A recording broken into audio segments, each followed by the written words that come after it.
all do smile, and the coast is always smiling. It's significant. It is significant to understand what we really mean by Smiling coast, yes. It's about the receptiveness of the people, and it's about the joy that you can get from the people when you interact with them, even at the grassroots level. So the place is welcoming.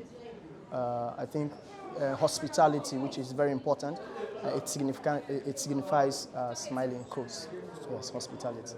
I would love to travel outside Africa, most especially Ghana. Ghana is one of my favorite places that I would want to visit in Africa, yes. Kwaminat TV, supporting African business is home and abroad. Kwaminat TV, the best and the only way to sell your brand to the world. Kwaminat TV, supporting African business. Yo, I'm still at the University of the Gambia, and I have here a beautiful lady. Your name is? Fatou Drame. Fatou Drame. Fatou Drame. Yes. Fatou Drame. Look at her face. Look at the way she smiles. Being in the Gambia, and they say it's a smiling coast. So having a lady like this who is smiling. And it's wonderful that I'm here with another African man. This man is an African man. When I say African man, that means he's from Sierra Leone and Gambia together. And your name? Ahmed Fofana. Ahmed Fofana. Ahmed Fofana. Let's see what you are. What are you doing here in university? Okay, like I said, I am a student from the School of Journalism and Digital Media, University of the Gambia. So you want to go out there and tell the people the news, or what do you want to do? You want to take people pictures, or you basically? Yes, like I said, I want to be reporting. Okay. Maybe sometime in one day I want to see myself in renowned media house and be reporting facts to the people there in the society. The true fact. The truth and the facts, yeah. Well, as a boarding law student, we always strive to be officers of the law and also to be officers of the court so that we can help to dispense justice whenever we are called upon to exercise our practice. So in the future, we aim to also do those things which we are trained to do in our profession. Yes.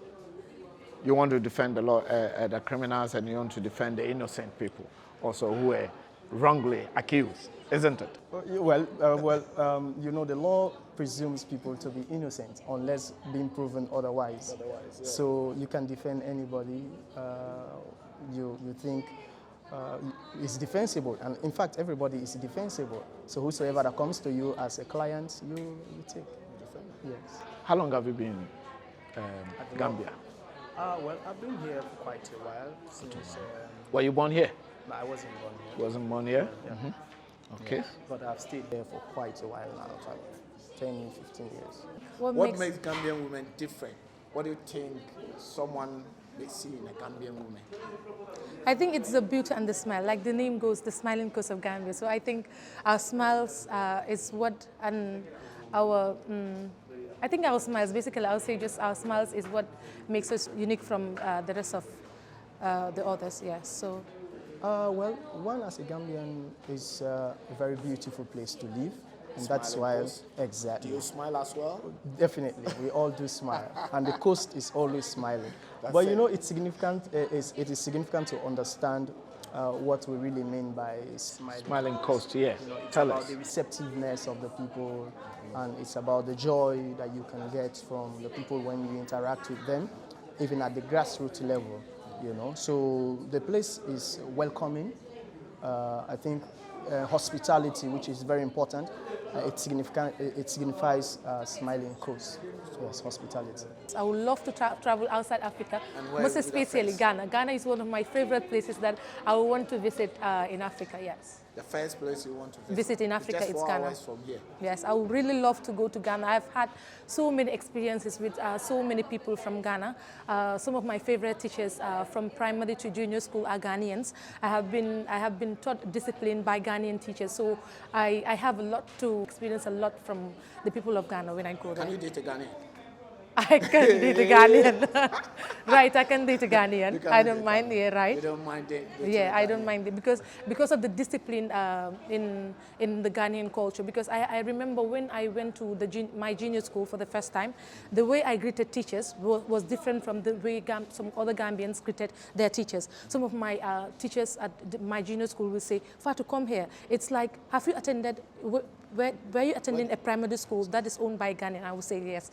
I attended a primary school that was owned by. He said you are different. Your greeting style is different from the way other Gambians greet. So I think, yes, that is it. So it was a positive way. Yeah, that was a positive way, right? 1+ for Ghana. Yes, 1+ for Ghana. You have an opportunity to become one of the African leaders. What do you want to see a change in Africa, mostly from the youth? Let me say you had an opportunity of becoming president of one of the African countries. So it could be in Gambia, it could be in Sierra Leone, it could be in Ghana. What would you want to see a change from the youth? Well, one thing we must understand is that we as youth, we have a very immense role to play in society.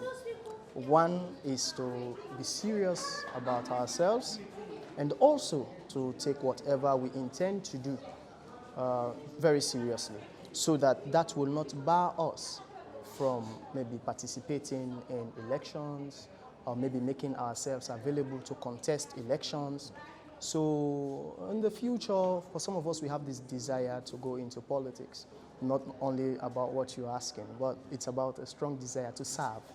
It's about service. To serve the people. So as a young person, or if I am in position of responsibility, being a young person myself, I think we need to encourage our brothers and sisters, give them, the most important thing is human capital development. If you can give people education, you have all the resources in the world, but those resources might not impact people's life meaningfully if they don't know how to use it. So the best is for you to give them knowledge. I think knowledge is the most powerful thing. So as youth or as people, we need to really empower the youth in the form of education, be it STEM, be it in the liberal arts, wherever you think you can empower youth. Because if they are not given the education, and then the opportunities are scarce. Yeah. The opportunities are scarce. So if they are not given the opportunity and they are not given also the education, it will be very hard for people to fend for themselves and also to feed their families, who all grew up sometime to have families. But as young people, if we'll be given the opportunity to educate ourselves, we'll be given the platform to know as much as we can, to innovate, and to also maybe think critically about our society, that will help us for us to develop ourselves. I think I have seen recently. I have seen, most especially in Gambia and West Africa, West Africa in general, they'll be traveling to the Middle East. They'll be traveling to Arab countries to look for greener pastures. Yes, and yes, and later on you find out these people have they don't actually see. They don't actually meet what they expected to meet there. Sometimes they turn into drug addicts. Sometimes they turn into prostitutes. Yes, they are raped and some are even killed there. I have this advice to my to my fellow Africans. I think we African should ladies. African ladies. All African, but African ladies. Yeah, mostly. I think we should find opportunity here. We should make best use of the opportunity here, even though our governments are failing us. But in as much as our governments are failing us, we should try to embrace the little we have here and make best use of it. Yes, our governments are doing less about this, but the little we have here as ladies and women, we should try and capitalize on that and make best use of it. Yes, I think that is because in as much as I want to speak to my fellow women throughout Africa, I think our governments are failing us, like I said. We wish they could partake in they could take actions. Maybe sometimes they could come outside and address issues affecting women and children in the society, because these are very, very important people within the society. Women, when are given the opportunity in government offices, there is positive, there is we expect to see positive change in the near future. So I think women and girls should not be sidelined in development. So that is why I say our governments are failing us, because this will have created opportunities for women and girls, but instead some of the institutions have sidelined women and children. Most of the opportunities are given to males. So I think that is the reason why females are going outside and looking for, yes, and sometimes they fall prey to these predators. That is it. Governments in Africa are taking those steps currently, because if you look at the education system, countries are more focused now on the STEM areas, you know.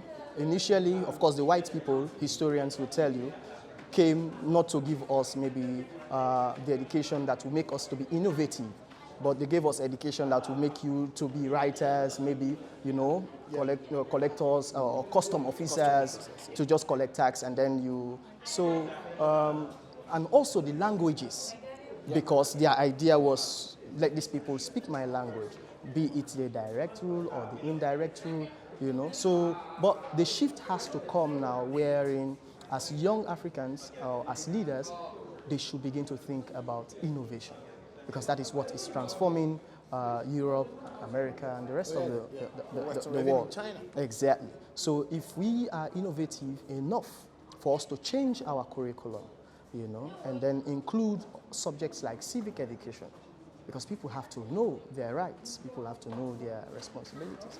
So I think the STEM area will be better off with us, that will make us innovative. On the aspect of employability, for most of our graduates, you see, they find it very difficult for them to be employed, because people are not given really the skills to be self-employed. Yes, so the only skill given to you maybe is classroom, then from classroom maybe you begin to scout for a job, either for government job or for private job. So it's a challenge, you know, but generally I think we should begin as young people, and also our leaders should begin to think about giving us maybe the sort of education that will make people to think for themselves, to create businesses for themselves, to create employment for themselves. Yes, that's what I think it should be. What will you tell people to come to Gambia and see the smiling coast, like smiling people like this? Yes, I would want to encourage everybody out there who is watching this video to come to the Gambia. We would really love to welcome you all. We would really want to share with you the cultures and tradition of the people of the Gambia. We really want to share the smiles we have with us, like the saying goes, the smiling coast of Africa. We want you to come and explore the Gambia. We want you to come and explore the different traditional food we have, the different people, the different cultures. The jollof? Yes, the original jollof, I mean. The original jollof that the Ghanaians and the Nigerians stole from us. That is what we want you to explore. Like, thank you, sir. I think that is all. Thank you very much. I really appreciate it. Thank you. Kwaminat TV, no need to worry, baby. No need to worry, baby. Go like and subscribe to Kwaminat TV. Supporting African business is home and abroad. Kwaminat TV, the best in the